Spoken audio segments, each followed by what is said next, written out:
कुछ बताना चाहूँगा आपको।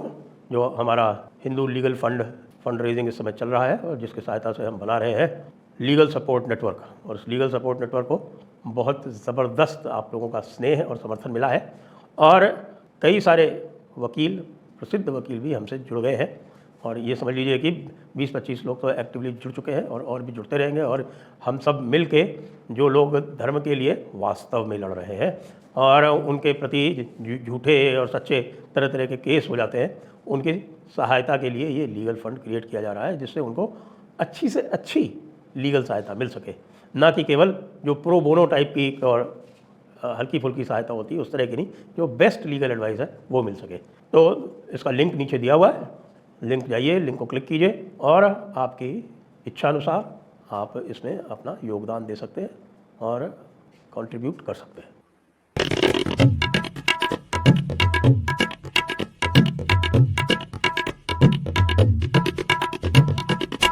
नमस्ते, आप सभी का स्वागत है आज के इस कार्यक्रम में, और हमारे साथ है बाबा रामदास जी और अवनीश जी। स्वागत कर रहे हैं दोनों महानुभावों का, और आप सभी से अनुरोध है हमारे चैनल्स को सब्सक्राइब करें, वीडियो को लाइक भी अवश्य कर लें। तो मैं आरंभ करूंगा बाबा जी से। बाबा जी बहुत दिनों बाद आए हैं। आपका जब पीक पर था बंगाल का चुनाव, तब आपसे संपर्क नहीं हो पाया। तो ये जो चुनाव का परिणाम आया है, इसके बारे में आपका क्या निष्कर्ष है, जो बंगाल के चुनाव का परिणाम आया है? सर, मैं तो सचमुच ईमानदारी से बताऊं कि जिस दिन काउंटिंग हो रही थी 11 बजे तक भी मुझे विश्वास नहीं था, 11 बजे तक, कि वाकई भाजपा जीत जाएगी या जीत गई है। 1 बजे जाके मैंने कंफर्म किया, नहीं है कि वाकई जीत गए हैं। फैक्ट ये है, काउंटिंग के दिन 11 बजे तक। उसका सर सबसे बड़ा कारण पता है क्या है? जब आप बंगाल में जब हम घूम रहे थे ना, हमें एक भी आदमी नहीं मिला जो ये कह रहा हो कि दीदी का शासन बहुत खराब है, दीदी बहुत खराब है, हमें भाजपा चाहिए, हमें परिवर्तन चाहिए। ओ बहुत अच्छा राम राज्य है, we are a secular state, Hindu Muslim भाई भाई है, बहुत अच्छा है, दीदी के राज्य में बहुत सब कुछ बहुत अच्छा है। मैंने कहा यार, जब कुछ कोई बोल के ही नहीं राजी, सब राम राज्य बता रहे, तो ये वोट क्या देंगे? जब अच्छा, ये तो हमें पता था कि लोग डरते हैं, इतना डरते हैं कि अच्छा कुछ तो बोलो भैया, हाँ ना कुछ तो बोलो ना। बोला हमें इस विषय पे बात ही नहीं करनी। मैंने कहा यार, जो समाज इतना डरपोक है, वो क्या वाकई वोट देने निकलेगा? फैक्ट बताओ, मेरा ये था कि यार, जो of the camera, on camera तो छोड़ दीजिए, बंद कमरे में जो बात करने को तैयार नहीं है, सड़क की भी बात छोड़ दीजिए, घरों के अंदर बात करने को तैयार नहीं है। मैंने कहा यार, ये क्या वोट देंगे भाई? खैर, सब जो मुझे लगता है जो गेम चेंजर हुआ ना, जो आखिरी के 10 दिनों में, प्रथम चरण से पहले 4 दिन पहले जो क्रैकडाउन शुरू हुआ है, और उसकी जो खबरें आई हैं कि नहीं, सभी गुंडों को राउंड अप किया जा रहा है और लोग सचमुच निर्भय होकर वोट डालने निकल रहे हैं, और निकले। पहले दिन 94% की वोटिंग, उसके बाद सेकंड राउंड की जो वोटिंग हुई है, उसमें लोगों को भरोसा था कि नहीं वाकई, पर मुझे फिर भी भरोसा नहीं था। मैंने कहा ये पता नहीं क्या करेंगे, बंगाली कैसे वोट देगा, क्या इनका वोटिंग पैटर्न है, ये क्या सोचते हैं, हे इनका तो खैर मुझे, हमें बिल्कुल अविश्वास वाली जो बात थी ना वोटर पे, हमको लगता था कि ये सोचते पता नहीं किस तरीके से है बंगाली। इनका भद्रलोक कुछ सोचता है, इनका बाकी लोग कुछ और सोचता है। खैर साहब, फाइनली जो रिजल्ट आया वो इंपॉर्टेंट है। और मैंने जिस दिन रिजल्ट आया उस दिन शाम को एक बात कही थी, 2014 के लोकसभा चुनाव का जो महत्व था, उससे भी ज्यादा महत्वपूर्ण बंगाल विजय है। 2014 का लोकसभा विजय और भाजपा की सरकार बनना, और उसके बाद अब बंगाल विजय, ये दो सबसे महत्वपूर्ण पॉलिटिकल घटनाएं हैं इस देश की पिछले एक डेकेड का मान लिया जाए तो। जी। तो ये आपने जो जिन लोगों से बात की तो वो आपके परिचित लोग नहीं रहे होंगे, तो निश्चित रूप से वो, ये तो सबको पता है कि बंगाल में लोग घबराते हैं कि पता नहीं कोई किसी ने, इनको ये भी लगता है कि किसी ने किसी को ममता दीदी ने भेज दिया हो पता करने के लिए, और बाद में वो प्रॉब्लम में आ जाए। सर, जो हिंदी भाषी भोजपुरी स्पीकिंग लोग थे उनसे भी तो हम बहुत मिले, वो तो हम एक सेकंड में पहचान जाते हैं कि ये बिहारी है, ये यूपी वाला है, ये भोजपुरिया है, ये भोजपुरी बोल रहा है, भोजपुरी टोन में बोल रहा है। वो लोग नहीं बोलते थे। कुछ फैमिलीज जरूर बोलती थी। अच्छा, जब बहुत कुरेदने पे हिंदी भाषी बोलते थे, पर 50% हिंदी भाषी फिर भी दीदी दीदी ही करता था। तो मैंने कहा यार, हिंदी भाषियों में अगर ये हाल है तो बांग्ला भाषी का तो फिर कोई भरोसा ही नहीं है। जो हमारे हिंदी भाषी परिचित लोग थे उसमें से भी 50% टीएमसी टीएमसी दीदी दीदी ही करते थे। अब बात यह कि सर, उनके दिल में कुछ और था, वो हमारे मुंह पे कुछ और बोलते थे। यही बात है। तो आप असली कोलकाता गए थे क्या? हाँ, कोलकाता हम रहे, 4 दिन रहे थे कोलकाता।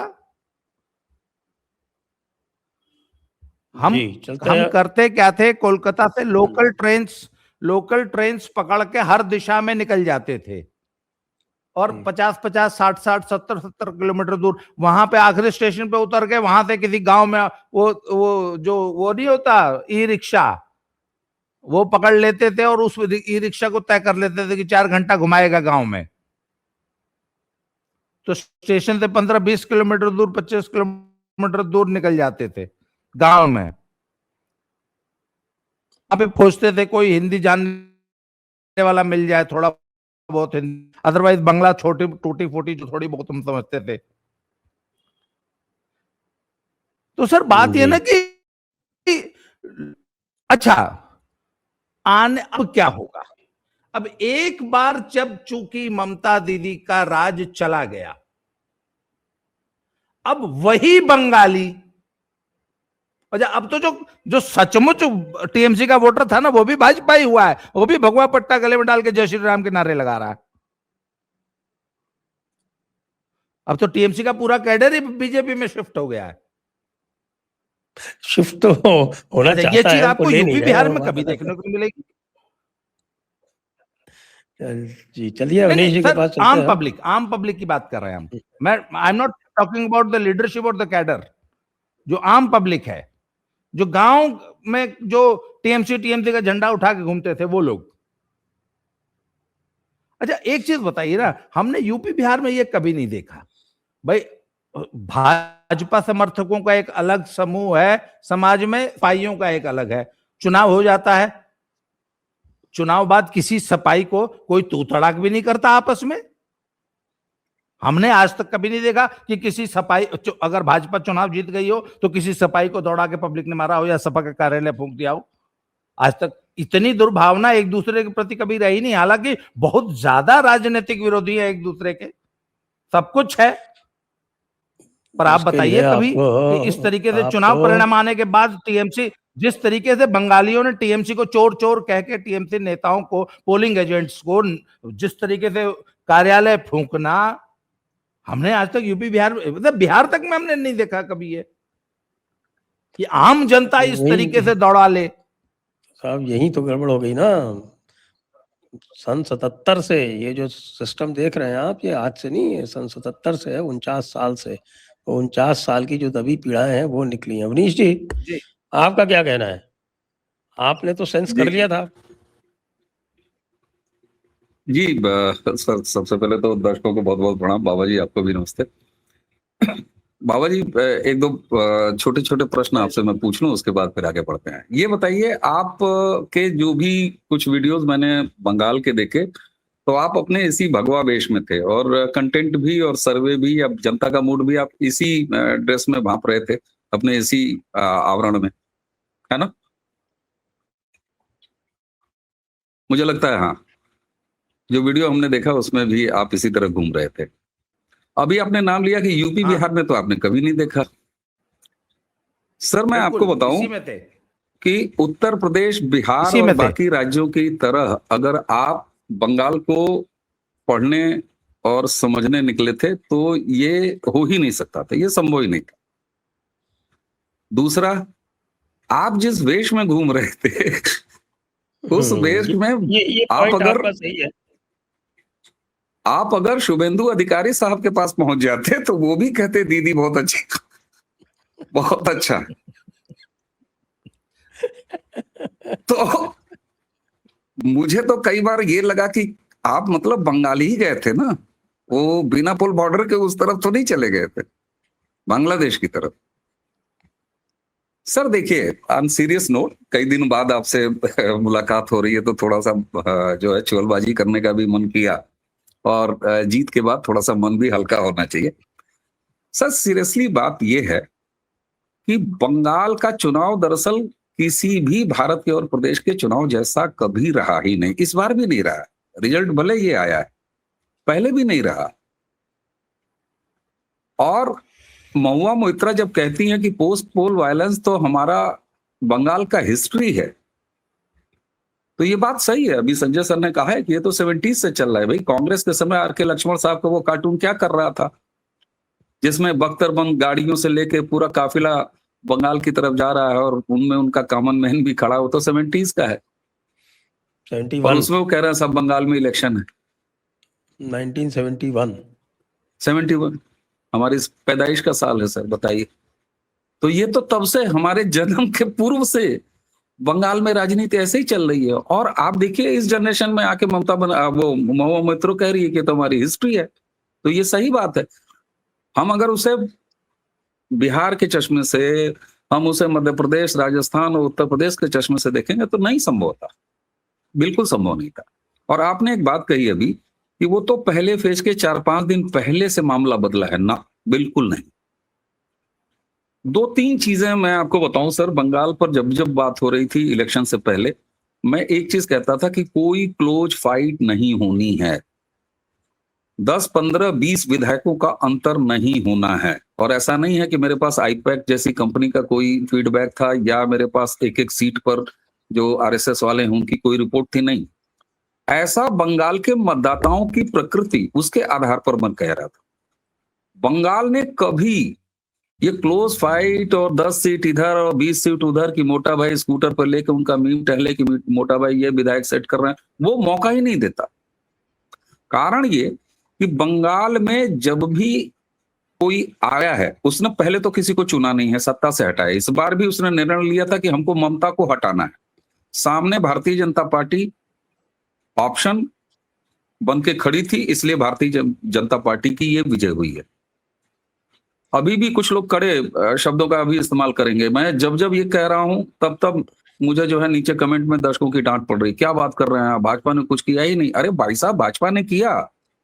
भाजपा ने ये किया कि ममता को अगर वेस्ट बंगाल का मतदाता हटाएगा तो हाँ, हम तैयार हैं, अपने पूरे दमखम के साथ तैयार हैं, पूरे कमिटमेंट के साथ तैयार हैं, हम आपको वो ऑप्शन देंगे, आप हमें चुनिए।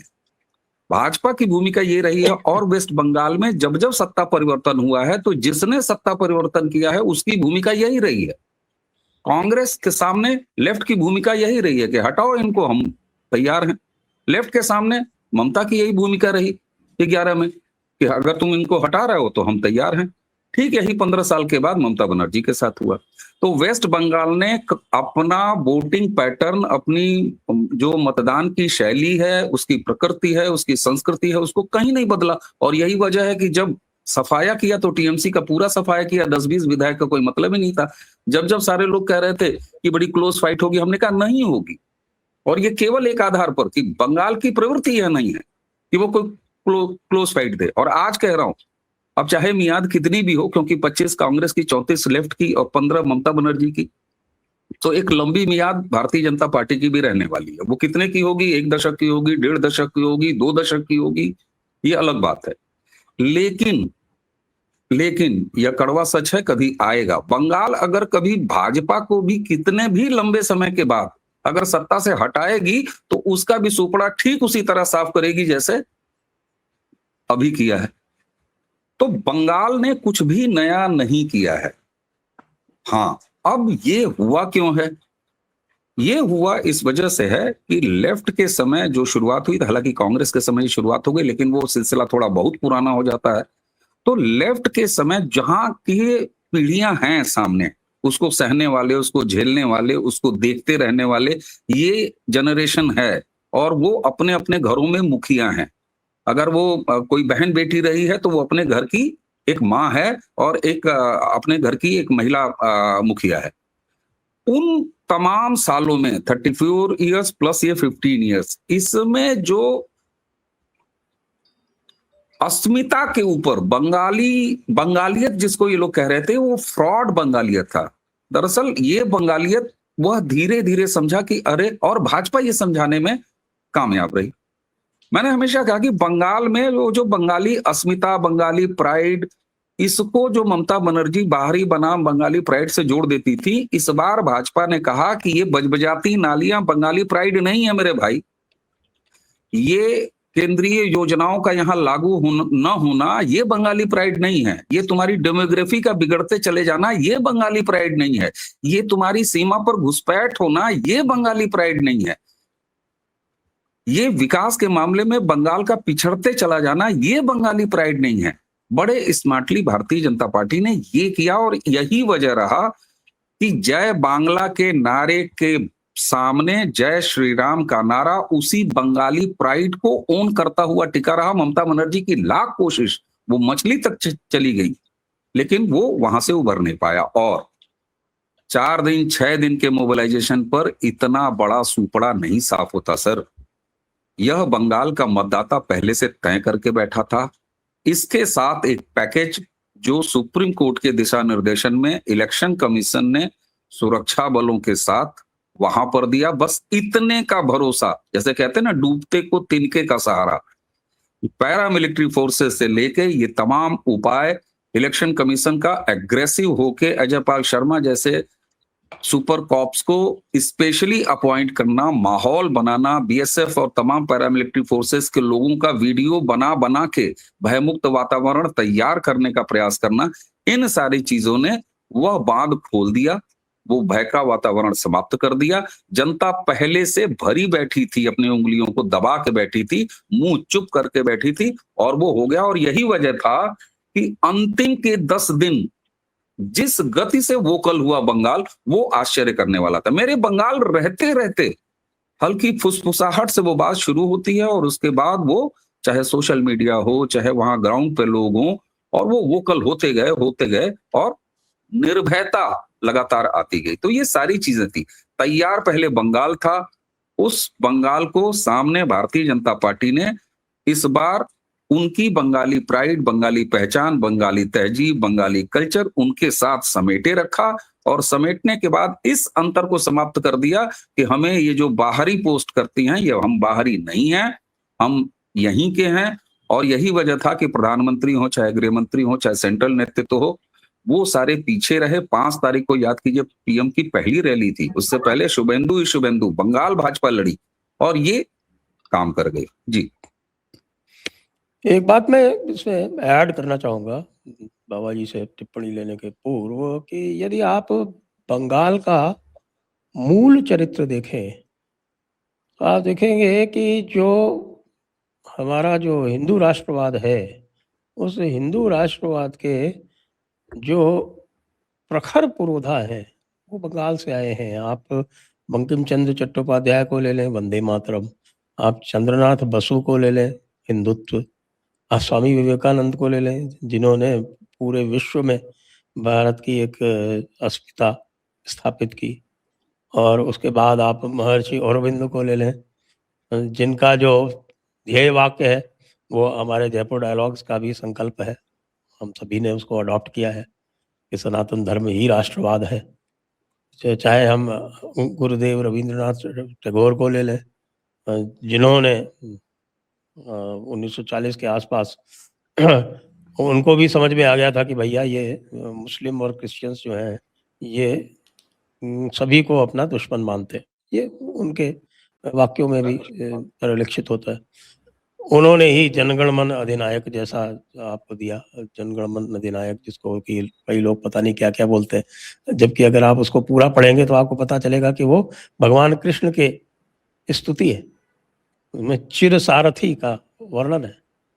तो ये जो बेसिक्स हैं, इसको जो कम्युनिस्टों ने और ये गुंडों ने, क्योंकि टीएमसी का कोई भी किसी भी प्रकार का कोई आइडियोलॉजी इनकी थी नहीं, इनका कोई वैचारिक धरातल था नहीं, इनका केवल और केवल गुंडागर्दी वाला मामला था।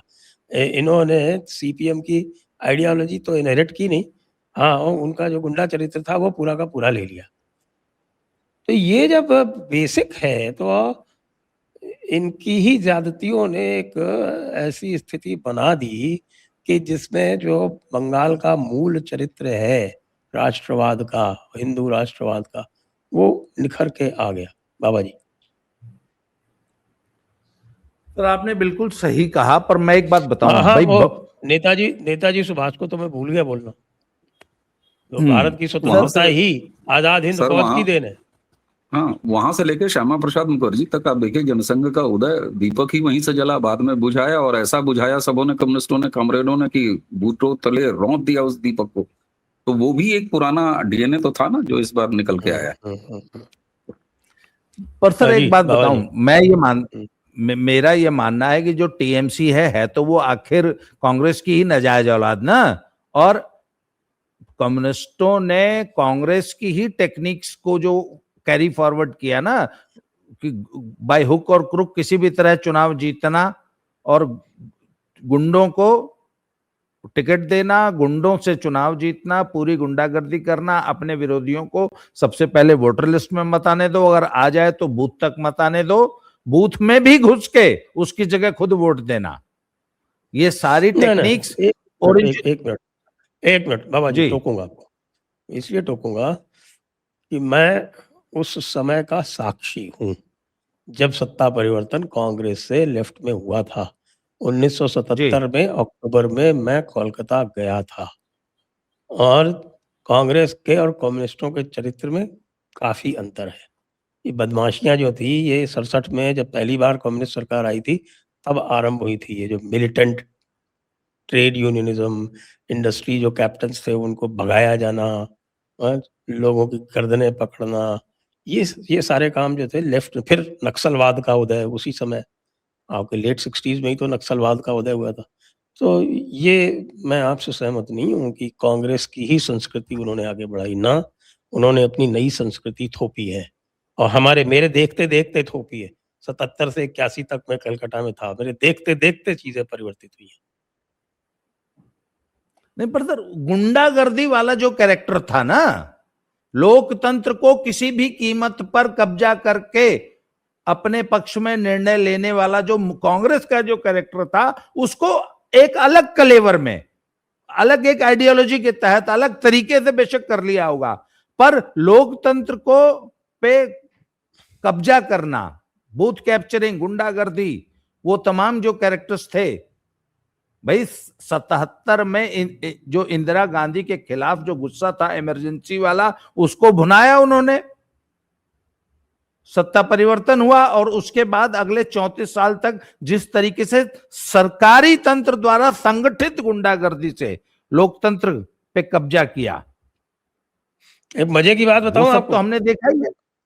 एक मजे की बात बताऊं आपको, जी 1977 का जब चुनाव हुआ तो लेफ्ट फ्रंट जो था वो जनता पार्टी के साथ ही चुनाव लड़ रहा था।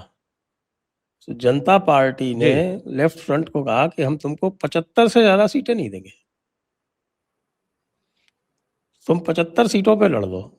तो उस कारण से उनका जो है वो मतभेद हुआ और वो बातचीत टूटी, और फिर ये लोग अलग लड़े। इनको स्वयं को विश्वास नहीं था कि इनकी सरकार आ जाएगी, और जनता पार्टी की वो जो तो मूर्खता थी, सर अब मैं, उसने कम्युनिस्टों को यहाँ 34 साल का शासन दे दिया। अच्छा अवनीश जी, आपने कहा ना कि भाई इनका तो पुराना कल्चर है, ये 70 में भी वो आर के लक्ष्मण का कार्टून था। एक बात बता दूं आपको, अभी भी जो ये इलेक्शन हुआ है ना, मैं इसको पूरी तरह से जनता के मन का जनादेश नहीं मानता हूं। अभी भी ये इसमें दाग है, अभी अगला लोकसभा चुनाव आने दीजिए, अगले लोकसभा चुनाव में जब जनता वाकई निर्भय होकर वोट करेगी तब पता लगेगा कि एक्चुअली वोट शेयर क्या आता है। और मेरे हिसाब से अगर ये बीजेपी को 60% क्रॉस कर जाए ना बंगाल में, तो मुझे आश्चर्य नहीं होगा। अच्छा, एक चीज और बताऊं आपको, आपको लगता है कि आज से 5 साल बाद जब अगला विधानसभा चुनाव होगा तो इसी माहौल में होगा, यही गुंडागर्दी होगी, और आपको लगता है कि उस वक्त भी 2 से 3 लाख पैरामिलिट्री फोर्स लगानी पड़ेगी? आप देख लीजिएगा अगले 5 साल बाद उतना ही शांतिपूर्ण चुनाव होगा जितना बाकी देश में होता है। ये जितना भी गुंडा कल्चर है ना सर, ये आज की तारीख की, अभी की आज की रिपोर्ट बता रहा हूं मैं, वहां पे गांव गांव में लड़के लोगों से, दुकानदारों से, पब्लिक से कहते फिर रहे हैं कि अगर कोई भी टोलाबाजी, कोई गुंडा टैक्स आपसे मांगता है तुरंत हमको रिपोर्ट कीजिए, पुलिस को रिपोर्ट कीजिए, और किसी भी गुंडे को 1 पैसे का टैक्स नहीं देना है। ये पब्लिक ये काम कर रही है कि कोई गुंडा टैक्स, अब पुराने वाले गुंडे भाजपाई बन के एक नई वसूली प्रारंभ कर दें, इसको पब्लिक ने रोक दिया है। जितने वो अवैध टोल प्लाजे लगे हुए थे सड़कों पे, और जो अवैध टोलाबाजी और कैरम क्लब की जो गुंडागर्दी थी, वो सब तमाम 1 हफ्ते में खत्म हो गई। अभिषेक बनर्जी रो रो के बोल रहा है कि हमारे टीएमसी कार्यकर्ताओं को अपना घर, अपना इलाका, अपना गांव छोड़ के भाग जाना पड़ा है, बेचारों को कहीं ठौर ठिकाना नहीं मिल रहा है, हमारी जान सुरक्षित नहीं है टीएमसी कार्यकर्ताओं की। एकदम सही बात है, कब तक पैरामिलिट्री फोर्स बचाएगी? तो सर बात यह है कि आप देख लीजिएगा ये सारा गुंडा कल्चर अगले 5 सालों में एकदम गायब हो जाएगा, और Bengal will be as peaceful as any other state in the country. ये मेरा पूरा विश्वास है। हो सकता है, क्योंकि मैंने तो ये चरित्र परिवर्तन होते देखा है बिहार का। बिहार में मैंने 1999 में ऑब्जर्वरशिप की, और उसके बाद 2010 में की, और 2010 में 0 वायलेंस, और 1999 में वायलेंस ही वायलेंस। 1999 में लालू जी थे, और 2010 में नीतीश जी का पहला कार्यकाल पूरा हो चुका था। जी अवनीश जी। मैं सिर्फ एक चीज ऐड कर रहा हूँ बाबा जी, आप इंटीरियर में जब घूम रहे थे तो आप गांव में भी गए होंगे। आपने उत्तर प्रदेश, बिहार या किसी और प्रदेश में पार्टियों का ऑफिस किसी गांव में, किसी मोहल्ले या लगभग हर मोहल्ले में पाया है, भले वो 1 कमरे का ही हो? सामान्यतः नहीं होता उत्तर प्रदेश में, बिहार में नहीं, पार्टी कार्यालय बड़े बड़े कस्बों में एक टेम्परेरी ऑफिस होता है, वो भी सिर्फ चुनाव के समय बनता है। हाँ, चुनाव के दौरान। बंगाल में यदि आप जाएंगे तो ये कोई नई परंपरा नहीं है। ऐसा नहीं है कि जब से बीजेपी वहां आ गई तब से है।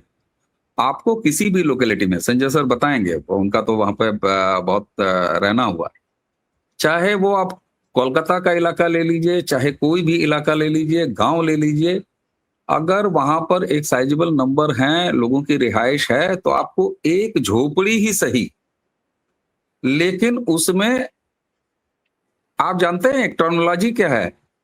बाबा रामदास टीएमसी करता है, अवनीश भाजपा करता है, संजय जी सीपीएम करते हैं।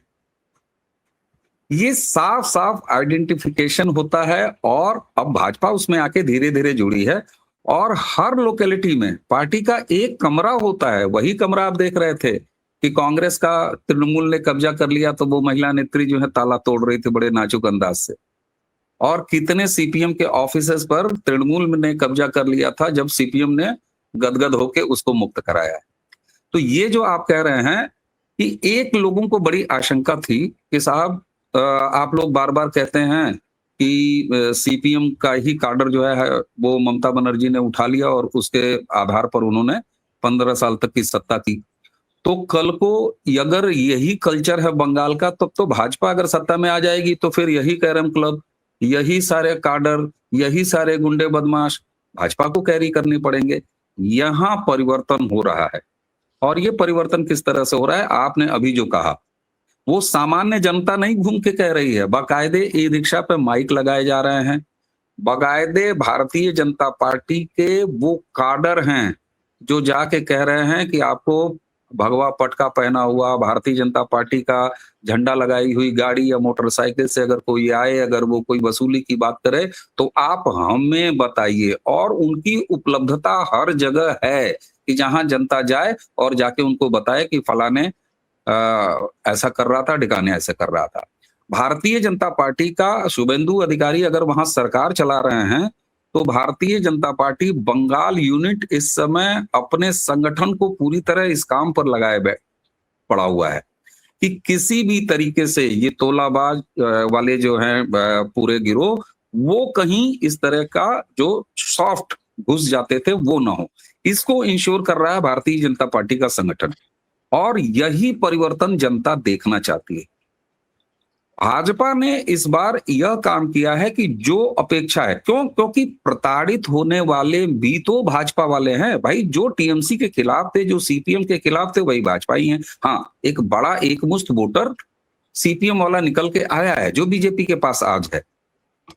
तो ये काम अब वाकई वहां संस्कार में परिवर्तन हो रहा है, और ये सबसे बड़ा टास्क माना जा रहा था। और मुझे इस बात की चिंता थी कि कहीं ये फिर सारे के सारे गिरोह जो कि बड़ा स्मार्ट होते हैं और उसको बड़े आराम से एकोमोडेट कर लेता है बंगाल का समाज, इससे पहले कर लेता था। लेकिन इस बार इसीलिए ये जो संस्कार परिवर्तन हुआ है, ये मतदाता से शुरू हुआ है, उसकी अपेक्षा, और यहाँ पर बीजेपी संगठन के रूप में ये काम कर रही है। एक चीज और, हम लोग लगातार बात कर रहे थे, आप भी कई बार कहते थे, मुझे भी आशंका होती थी, फिर बाद में मैंने थोड़ा बहुत फीडबैक पता किया, यार भाजपा के पास वहां संगठन तो है ही नहीं। हम लोग बड़ा मजाक भी करते थे कि ये गृह मंत्री साहब जो है मोटा भाई 15 दिन वहां कैंप तो कर देंगे, लेकिन इनके पन्ना प्रमुख कहाँ रहेंगे। पन्ना प्रमुख तो हम लोगों के लिए बड़ा अभी मतलब मजेदार शब्द है। लेकिन यह मानना पड़ेगा कि भारतीय जनता पार्टी ने लगभग हर बूथ पर अपने काम भर का एक टीम, एक काम भर की जो यूनिट थी वो तैयार कर लिया था। हाँ, ये बात आज भी मैं कहूंगा, जो पहले भी हम लोग लगातार कहते रहे कि भाई साहब, बंगाल में बीजेपी जनता से 4 कदम पीछे चल रही है, जनता आगे आगे चल रही है, भाजपा एज ए पार्टी चुनाव लड़ते हुए उसके पीछे पीछे चल रही है। ये आज भी है, आज भी जनता इनिशिएट कर रही है, अब सफाई अभियान पे जुड़ी है। आप मुझे ये बताएं, ये मंदिरों की सफाई, ये दराती लेके झाड़ियां काटते हुए लोग, ये केवल मुसलमान बस्तियों में नहीं हो रहा है, एक दूसरे तरह की चेतना आई है जो उदासीन थी। क्यों? क्योंकि सरकार सनातन विरोधी थी, हिंदू विरोधी थी। हिंदू बहुल गांव में भी जो परित्यक्त मंदिर थे, जहां वो संस्कार गायब हो गए थे कि मंदिरों की जाके सेवा की जाए, वहां भी ये सफाइयां चल रही हैं। ऐसा नहीं है कि किसी मुस्लिम इलाके में बंद पड़ा 20 साल से, जो साल भर में एक बार खोला जाता है, वही मंदिर खुल रहा है। आप अगर ऐसे सैकड़ों वीडियो देखेंगे जिसमें मंदिरों की सफाई ग्रामीण कर रहे हैं, उनके जाने वाले रास्तों को साफ कर रहे हैं, ये एक जो चेतना आई है, निश्चित तौर पर ये संस्कार वापस बदल देगा। और सर, अब तो मुझे लगता है कि मैं संतोष पूर्वक आपको यह कह सकता हूं कि जो दौर आपने अपनी आंखों के सामने बदलते हुए देखा बंगाल में, अपनी ही आंखों के सामने उस दौर को वापस यू टर्न लेते हुए एक दूसरे तरह के बदलाव का देखेंगे। और निश्चित तौर पर यह बदलाव बहुत तेज हो रहा है, बहुत ज्यादा इसका चैन रिएक्शन हो रहा है। तो यहां पर सरकार, संगठन और जनता, यह तीनों अपने अपने काम पर लग पड़े हैं। तो मुझे लगता है कि इससे बड़ा बंगाल के लिए, या वहां से मैसेजिंग अगर आप लीजिएगा, तो पूरे भारत के लिए बंगाल ने एक अद्भुत उदाहरण सामने रख दिया। जी, उसमें एक चीज और बहुत महत्वपूर्ण है कि ममता बनर्जी के शासन में सोशल मीडिया पूरी तरह उसका गला घोट के रखा था उन्होंने। और I am very much sure कि बीजेपी, शुभेंदु अधिकारी के मुख्यमंत्री बनने के बाद, बीजेपी के शासन के बाद, एक तो सोशल मीडिया ऑलमोस्ट ओवरनाइट आजाद हो गया होगा, पक्की बात है ये। और देखिए, सोशल मीडिया पर कोई व्यक्ति अपने मन की बात कर सके और पक्ष विपक्ष सबकी, गुंडों की भी आलोचना कर सके, सरकार की भी आलोचना कर सके, अपने मंत्री, अपने मुख्यमंत्री तक की आलोचना कर सके, प्रधानमंत्री की आलोचना कर सके। ये हक होना चाहिए जो कि ममता बनर्जी ने कभी नहीं दिया बंगालियों को। सर, इसका आप देख लीजिएगा। जी बाबा जी, यही मैं आपको लाइव उदाहरण दे रहा हूं, लाइव। आज रात 9 बजे बंगाल का पॉलिटिकल एक बहुत बड़ा चैनल है, यूट्यूब का, सोशल मीडिया का एक बहुत बड़ा चैनल है, लगभग 11 लाख बंगाल के हिसाब से बंगाली कंटेंट आता है, 11 लाख प्लस सब्सक्राइबर हैं। उनका मेरे पास बातचीत हो रही थी और टेक्स्ट क्या आया हुआ है मेरे उसमें, मैं व्हाट्सएप पढ़ के सुना रहा हूँ, मैं नाम नहीं लेना चाहूंगा। We was in great fear as if Mamata government comes back, they threatened us to shut down our channel and also told us to leave Kolkata, otherwise we will be in great danger. ये स्थिति थी social media की। तो ये जनता से लेके चाहे तो वो बात राष्ट्रवादी आपकी, सोच के क्रिएटर्स जी, ये बात आपकी सही है। हमारे ऊपर जो आपके ओपन चैनल पे बोला है, ये जो आपके शुद्धशील जी थे, प्रिय बंधु मीडिया वाले, तो उन्होंने कहा था कि हमको तो मार दिया जाता, हम बचते ही नहीं। जी जी, अरे ये इनका नाम है कौशिक, एक मिनट इनका नाम मैं बता दूं, ये रात को हमारे यहाँ आ भी रहे हैं, ये कौशिक बानिक। इन्होंने कहा कि मेरे ऊपर 2 बार अटैक हो चुका और इस बार तो मुझे कलकत्ता छोड़ के भाग जाना होता, बंगाल छोड़ के भाग जाना होता। और ऐसे राष्ट्रवादी क्रिएटर्स का तो छोड़ दीजिए, उषा उतुप, उनकी क्या स्थिति है, किस लिए पलायन किया था उन्होंने बंगाल से, और आज उसी बंगाल में जाके उनके शोज का भी वो हिस्सा मांगते थे, कट मनी, कि आपके शोज की जो आमदनी आप है, चाहे भला कर रहे हैं, हाँ, आप चाहे असहमत हो चाहे सहमत हो दर्शक, लेकिन ये हमारे जो कवि साहब हैं, तो ये आप सोचिए इनके साथ था ना। बाबा बागेश्वर ने क्या कहा कि ठीक है, जब ममता दीदी चली जाएगी तब आएंगे, राम कथाओं के लिए, धर्म कथाओं के लिए परमिशन नहीं देना, छोटे छोटे यूट्यूब क्रिएटर्स पर इस तरह से अटैक कुमार करना। विश्वास पहुंच गया अगले ही दिन। हाँ, वो पूरी मंडली लेके पहुंच गया, तो अगला तो खैर मार्केटिंग का धनी उसका भी तो शो कैंसिल कर दिया था इन लोगों ने। उनका किया, बाबा बागेश्वर की किया। पर मुझे एक बात बताइए, मुकुल राय और बाबुल सुप्रियो जैसे लोगों का क्या फ्यूचर है? अरे बाबुल सुप्रियो का एक बाइट आपने नहीं देखा? एक यूट्यूब क्रिएटर पहुंचा और उसने बाबुल सुप्रियो के सामने माइक लगा के पूछा, आपका नाम? बड़ा क्या है बाबुल सुप्रियो। एक्चुअली भाजपा भी तैयार नहीं है लेने के लिए बहुत सारे लोग। 2021 में जो भाजपा की हार हुई है, उसका एक प्रमुख कारण बताया जाता है इस तरह के तत्वों को और इस तरह के लोगों को पार्टी में तुरंत फुरत लेना और उनको टिकट देना। इस बार तो एक को भी नहीं दिया।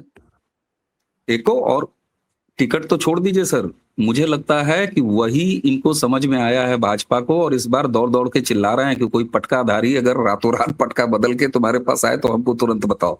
ये ज्यादा सतर्क है। सच यकीनन यह चुनाव बंगाल में बंगालियों द्वारा बंगाल के लिए लड़ा है, इसीलिए हमारे दीदी इस बार गायब था बिल्कुल। 15 दिन अमित शाह थे, लेकिन बड़ा सहम के लजा के रोड शो कर रहे थे। ज्यादातर काम वो अपने पन्ना प्रमुख और अपने टीम के साथ कर रहे थे। भूपेंद्र जी होटल से नहीं निकलते थे, एक दिन बारूद में गए थे। कैलाश विजयवर्गीय तो मुझे लगता है सेलोटेप चिपका दिया गया था मुंह पे कि भैया तुम तो बिल्कुल ना बोलना, होटल में रहो, 5 स्टार में अपना आराम से। पिछली बार जहां रहे थे उसी होटल में इस बार भी थे। जी बाबा जी। पर सर एक बात बताओ, एक बहुत बड़ा दुखद पहलू ये भी है कि बहुत सारे लोगों को मजबूरन जबरदस्ती अगर जिंदा रहना है, अगर बिजनेस करना है तो टीएमसी करना पड़ेगा। ये जो कंपल्शन थी समाज में, बहुत से लोग इसलिए टीएमसी समर्थक, टीएमसी काडर, टीएमसी नेता बने हुए थे कि अगर जिंदा रहना है। सर मैं एक ऐसे लड़के को जानता हूं जो कि एक बहुत छोटा सा कोचिंग सेंटर चलाता था। कोचिंग सेंटर में वहां पे 50 और 100 रुपए की फीस स्ट्रक्चर होता है कस्बों में। वह भी आपको टीएमसी के आशीर्वाद से ही चलाना है। और अब चूंकि आप 100 परिवारों के टीचर हैं, आपके कोचिंग सेंटर पे 100 बच्चे पढ़ते हैं, तो you have got an influence on 100 families. आपको टीएमसी करना पड़ेगा। सर गाजीपुर का रहने वाला है लड़का, कट्टर भाजपाई है पूरा परिवार, पर लड़का बंगाल में टीएमसी का लीडर है। उसने बोला नहीं करेंगे तो कोचिंग सेंटर अगले दिन बंद हो जाएगा। अच्छा, ऐसा आदमी तो सर अब भाजपा का पटका पहन के आएगा ना बीजेपी में? जो कि कल तक थोड़ा अंतर है। देखिए, एक तो कार्यकर्ताओं की बात हो रही है कि जो कल तक हाँ टीएमसी के कार्यकर्ता थे, दूसरों को धमकाते थे, टोलाबाजी करते थे, कटमनी कलेक्शन करते थे, सिंडिकेट चलाते थे, ऐसे लोगों के लिए ये पाबंदी, आम जनता के लिए नहीं है ये। हाँ तो सर हमारे लोअर लेवल का एक कार्यकर्ता, सर जो गुंडा का, अच्छा गुंडों की भी संख्या लाखों में मिल जाएगी। टोटल बंगाल अगर कैलकुलेट करेंगे ना तो कई लाख गुंडे मिल जाएंगे, मुझे तो लगता है। नहीं, वो सीजनल काम होता है बाबा जी बंगाल में। जैसे कुछ तो अस्थाई गुंडे होते हैं, वो मतलब हमेशा सब्जी मंडी में और फल मंडी में अस्थाई दुकानें होती हैं। कुछ ऐसे बंगाल में कल्चर हैं कि वो सीजन आने पर, जैसे होता है ना, कटहल का सीजन आ गया तो उसमें कटहल गिराने निकल गए, और अगर किसी फल का सीजन आ गया तो फल लगाने लग गए। अच्छा तो बंगाल मुझे में एक चीज ये बताइए, कल्चर भी है। कैरम क्लबों का क्या होगा? कैरम क्लब का कैरम तो हर क्लब, पाड़े में देखिए हर कैरम क्लब थोड़ी ना, वो स्पोर्ट्स क्लब थे और बाकायदे सरकार का बजट है उसमें, और सरकार जो है करीब 860 या 70 करोड़ का ऑफिशियल बजट है। 800 नहीं, मेरे ख्याल से 700 858 कुछ करोड़, करोड़ का। हाँ जी सर, 858 करोड़, 858। 858 तो करोड़। ये तो बाकायदे बजट प्रोविजन है, एलोकेटेड बजट है, लेकिन वो स्पोर्ट्स क्लब के नाम पर है। उसको इन लोगों ने गुंडा क्लब बना दिया था। तो अब ये सरकार के सामने चैलेंज है कि उसको वापस से रिस्टोर करे स्पोर्ट्स क्लब के तौर पर।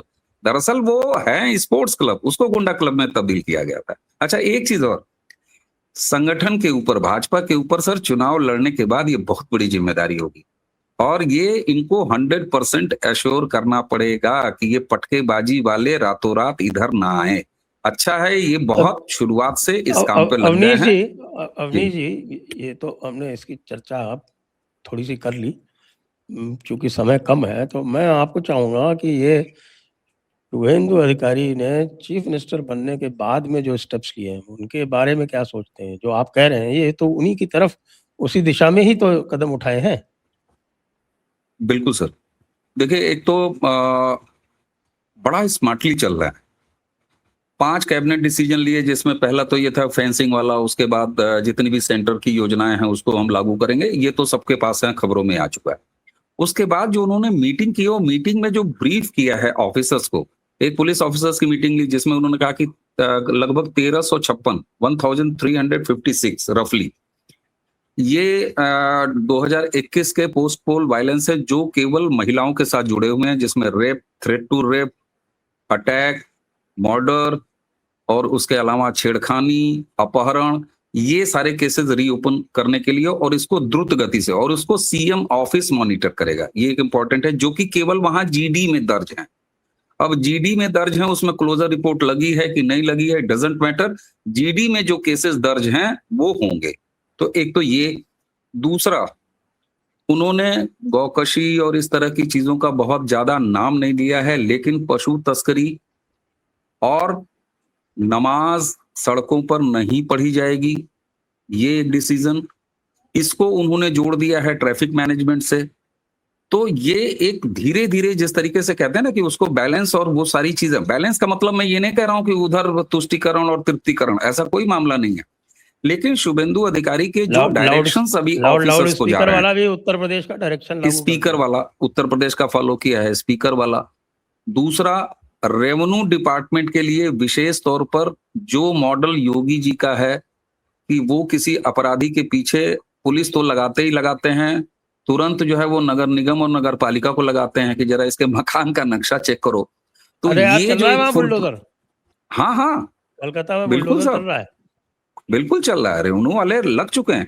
तो ये जो एक सफल मॉडल है, अच्छा केवल सफल मॉडल ये नहीं है कि योगी जी ने चाहा चला लिया, अदालत से उसको, उसका अनुमोदन भी हुआ है। ऐसा नहीं है कि अदालतों ने कहा कि नहीं, अरे सुप्रीम कोर्ट ने गाइडलाइन बनाई, यूपी के ही मामले पे बनाई ना, 7 पेज की कैसे आप बुलडोजर चला सकते हैं, कितने दिन की आपको नोटिस देना है, उन प्रक्रियाओं का पालन हो रहा है। तो शुभेंदु अधिकारी निश्चित तौर से अभी जो उन्होंने डायरेक्शंस की बात मैं कह रहा हूं, जैसे वो पेज टाइट किया जाता है प्रशासन का, प्रशासनिक अमले का, यू नो बेटर, तो वो जो मैसेजिंग दे रहे हैं कि बहुत ज्यादा पॉपुलर डिसीजन करने के चक्कर में हल्ला नहीं करना है, बहुत ज्यादा चिल्लाना नहीं है, शोर नहीं मचाना है। जिस अस्थाई भाव से हेमंता असम में करते आए हैं, जिस तरीके से योगी आदित्यनाथ उत्तर प्रदेश में, धामी ने इसको आगे बढ़ाया, ठीक उसी तरह सॉलिड जमीन पर परिवर्तन दिखाई देना चाहिए, हल्ला शोर कम हो और इमोशन के आधार पर नहीं, तकनीकी और व्यवस्था और प्रशासन के आधार पर इसको किया जा सके, ताकि ये कंटिन्यू रहे। आप हा हा करके 4 दिन कोई चीज कर सकते हैं, कोई पॉपुलर मार देंगे, काट देंगे, इससे नहीं होता। क्यों? क्योंकि यह भी ध्यान रखना होगा हमें कि बंगाल लंबे समय के लिए सत्ता देता है सर, 5 साल के लिए सत्ता नहीं दिया उसने हेमंता को, अरे सॉरी शुभेंदु को। इसलिए लंबी बीमारी है। बाकी डेवलपमेंट के काम, ये डबल इंजन वाला, ये सब तो चलता रहेगा, पुल पुलिया नाली खड़ंजा, लेकिन इस विशेष काम पर शुभेंदु जिस रफ्तार से और जिस अंदाज से चल रहे हैं वो संतोषप्रद है जी। थोड़ा सा विषय परिवर्तन करेंगे सर। एक मेरा सवाल है आपको, मैं दोनों भाइयों से है, आपको लगता है कि शुभेंदु गो हत्या पर पूर्ण प्रतिबंध लगाएंगे बंगाल में? एक बहुत बड़ा मुद्दा है ये, और पूरे नॉर्थ इंडिया से पशु तस्करी होके वहीं जाती है। सुन ले मेरी बात, सुन ले। ऐसा है कि वहां पर अभी तक काउ स्लॉटर के अगेंस्ट में लेजिस्लेशन नहीं है। तो जो कुछ भी अभी जो उन्होंने ऑर्डर किया है, उन्होंने क्या ऑर्डर किया है? अवैध बूचड़खानों का ऑर्डर किया उन्होंने अवैध बूचड़खाने और अनलाइसेंस्ड कैटल मार्केट और कैटल स्मगलिंग, इन तीनों के ऊपर तुरंत प्रभाव से आदेश दिया है। और बाकी जो बाद में होगा, जब कभी ये लॉ लाया जाएगा उसके बाद का होगा। मैं दूसरे प्रश्न विषय पर जा रहा हूँ, वो विषय भी अत्यंत गंभीर है कि आज आपने देखा तमिलनाडु विधानसभा में क्या हुआ। और तमिलनाडु विधानसभा में उस दुष्ट उदयनिधि स्टालिन ने एक बार फिर से सनातन धर्म को खत्म करने की बात की, और ये वो विषय है जिसके ऊपर उसको सुप्रीम कोर्ट की फटकार लग चुकी है। तो इस बार उसने विधानसभा का रूट चुना, यानी कि इतने जूते खाने के बाद भी पब्लिक से उसकी समझ में नहीं आया। और उससे भी गंभीर बात यह है कि किसी ने उसका विरोध नहीं किया। हालांकि उसके आधे घंटे बाद में ये आया कि साहब की कोई पंडित जी हैं वेत्रीवेल, राधन वेत्रीवेल, उनका जो है वो अपॉइंटमेंट हो गया OSD to the chief minister. तो इसके बारे में आपका क्या कहना है? नहीं सर, मेरी एक ही क्यूरियोसिटी कि क्या उसी पंडित जी ने अखिलेश जी को बोला है कि वो कव्वालों की तरह बाल बढ़ा के आपको मालूम है अखिलेश जी बाल उनके अलग है, उनके अलग है।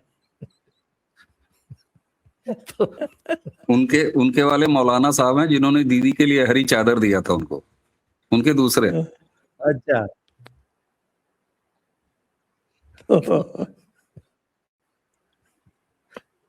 अखिलेश जी का भी एक पंडित जी जो है बड़ी चर्चा में है। नहीं, अदा भी आ रही है बाबा जी, आपने ध्यान दिया हो तो बालों को पीछे करने की अदा भी बड़ी शानदार तरीके से। लेकिन वो तो आजकल पगड़ी वगड़ी पहनने लगे हैं, टोपी छोड़ के। तलवार भी लेंगे सर, एक हाथ में तलवार, दूसरे हाथ में गौवंश का सेवा भी करेंगे। अभी बहुत कुछ दिखेगा। क्योंकि अब उत्तर प्रदेश ही है अगला।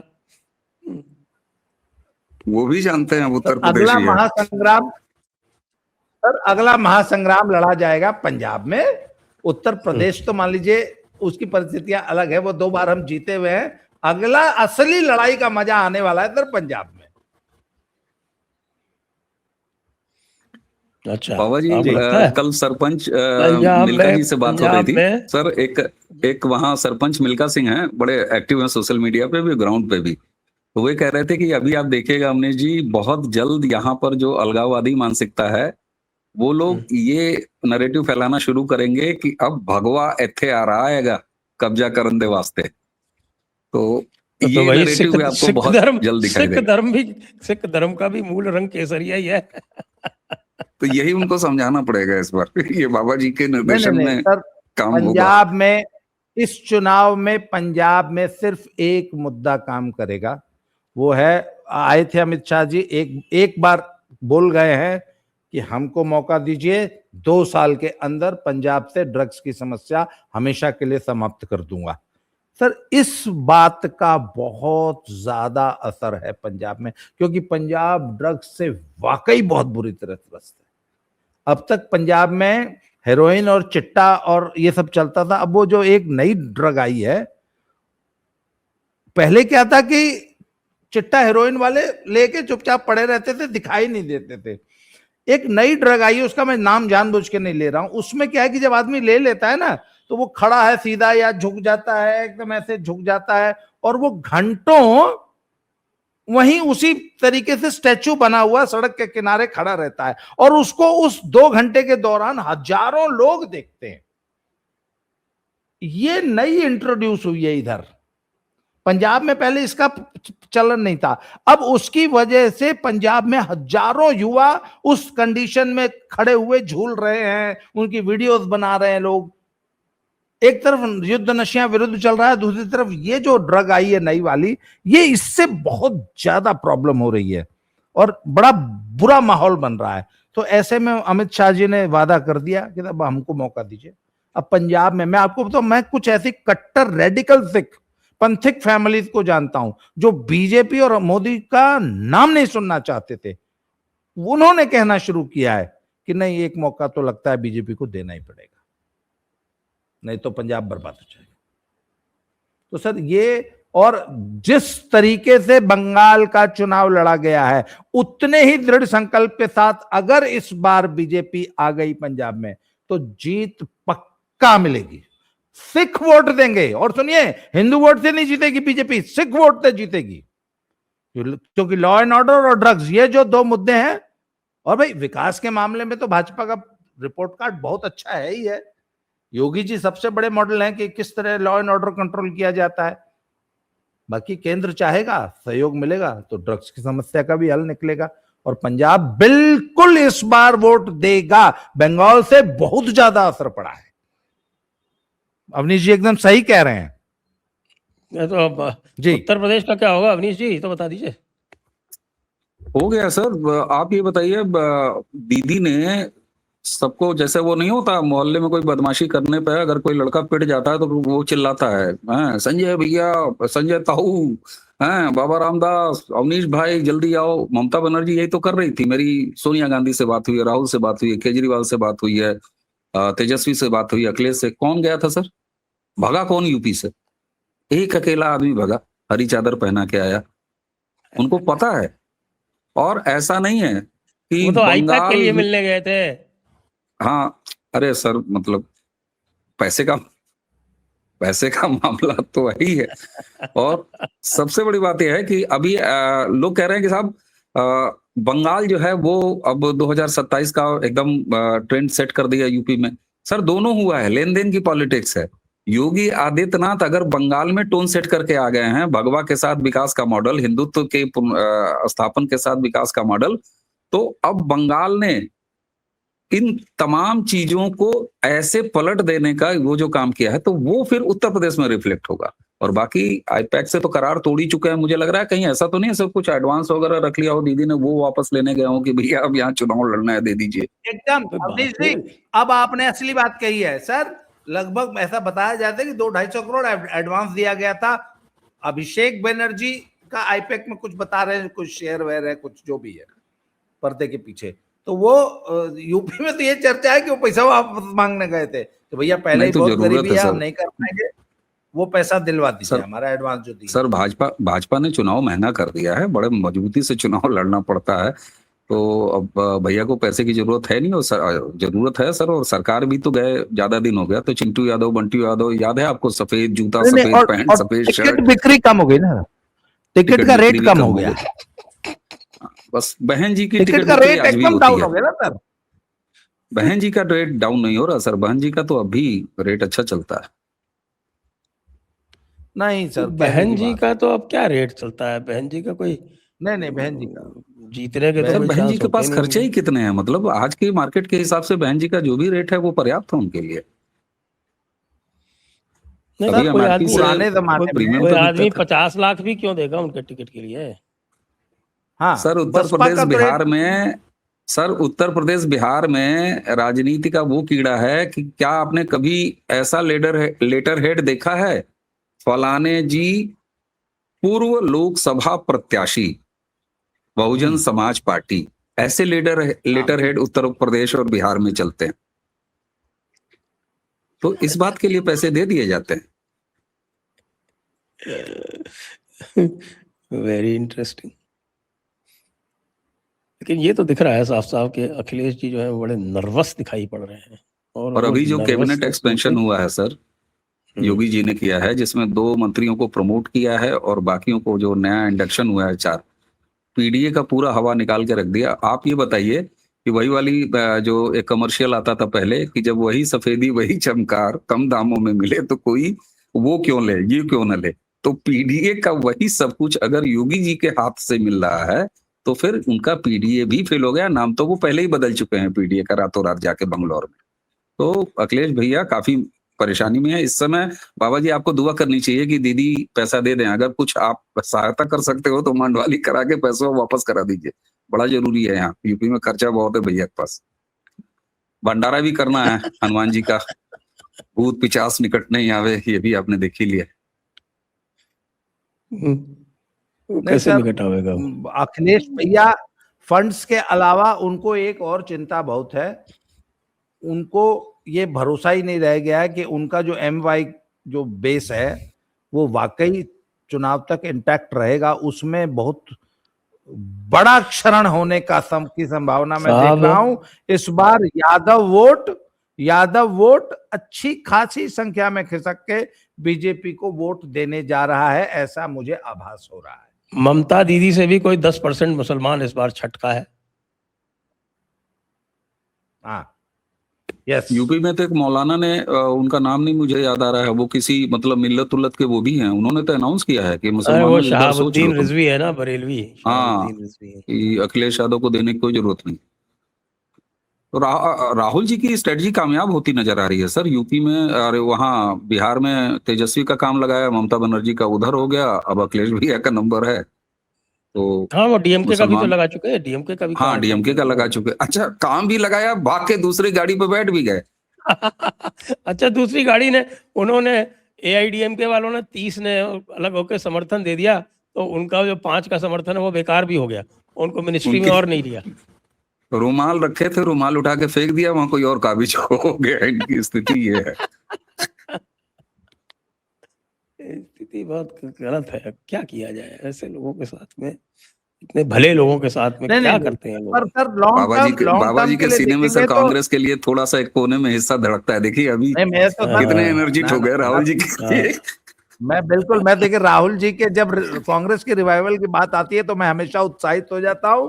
और मैं इतना जानता हूं कि राहुल जी एकदम सही स्ट्रेटजी पे चल रहे हैं सर। अगर इसी तरह चलते रहे तो अगले 20 साल में कांग्रेस वाकई भाजपा के सामने चुनाव लड़ने लायक हो जाएगी।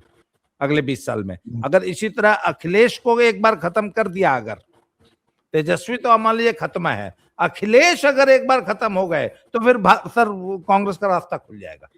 कांग्रेस 20 साल के चुनाव बाद में हमारे चुनाव लड़ने का ना सर। नहीं तो 20 आप साल देखिए में सर नहीं, एक मिनट, वो 20 साल में राहुल गांधी 76 साल के हो जाएंगे। अरे तो सर उनके यहाँ मार्गदर्शक मंडल नहीं है, और जिनके यहाँ है वहां भी कौन सा पालन हो रहा है दूसरों के लिए तो हुआ सर है। अब राहुल गांधी तो को ये तो कौन सा कहने भाग दौड़ कहलाने के की चुनाव बात है। लड़ना होता है? तो राहुल गांधी तो एसी वैन से ही तो चुनाव लड़ते हैं, उनको कौन सा सड़क पे उतरना होता है? नहीं सर आपने ध्यान नहीं 22 दिया, करोड़ बाबा जी ने बड़ी, नहीं सर आपने ध्यान नहीं दिया। बाबा ने ये कहा कि चुनाव लड़ने लायक हो जाएगी कांग्रेस, हाँ जीतने और सरकार बनाने लायक नहीं कहा इन्होंने। नहीं इन्होंने नहीं कहा लड़ने लायक सर, हो जाएगी, अभी तो लड़ भी नहीं पा रही। देखिए मुसलमान अगर वापस कांग्रेस के पाले में आ गया यूपी बिहार में बंगाल में, तब कांग्रेस लड़ाई में आ जाती है, ये सही बात है। बाकी स्टेट्स में तो है ऑलरेडी, एमपी में मुसलमान ऑलरेडी कांग्रेस के पास है, राजस्थान में है, महाराष्ट्र में है ही है, गुजरात में है। जहां नहीं है यूपी बिहार बंगाल, ये 3 स्टेट आते ही कांग्रेस रिवाइव कर जाती है। इसलिए सबसे पहले अखिलेश को खत्म करना बहुत जरूरी है। देखिए मुसलमान वोटर जो है वो बहुत चालाक होता है, वो पहले कहता है कि भाई तुम्हारी एंटी में दूसरे वोट कितने हैं पहले ये दिखाओ, तब हम तुम्हारे पास आएंगे। खाली हमारे वोट के ऊपर अगर भरोसे हो तो हमारे वोट से तो हमें पता है कि तुम जीत नहीं सकते।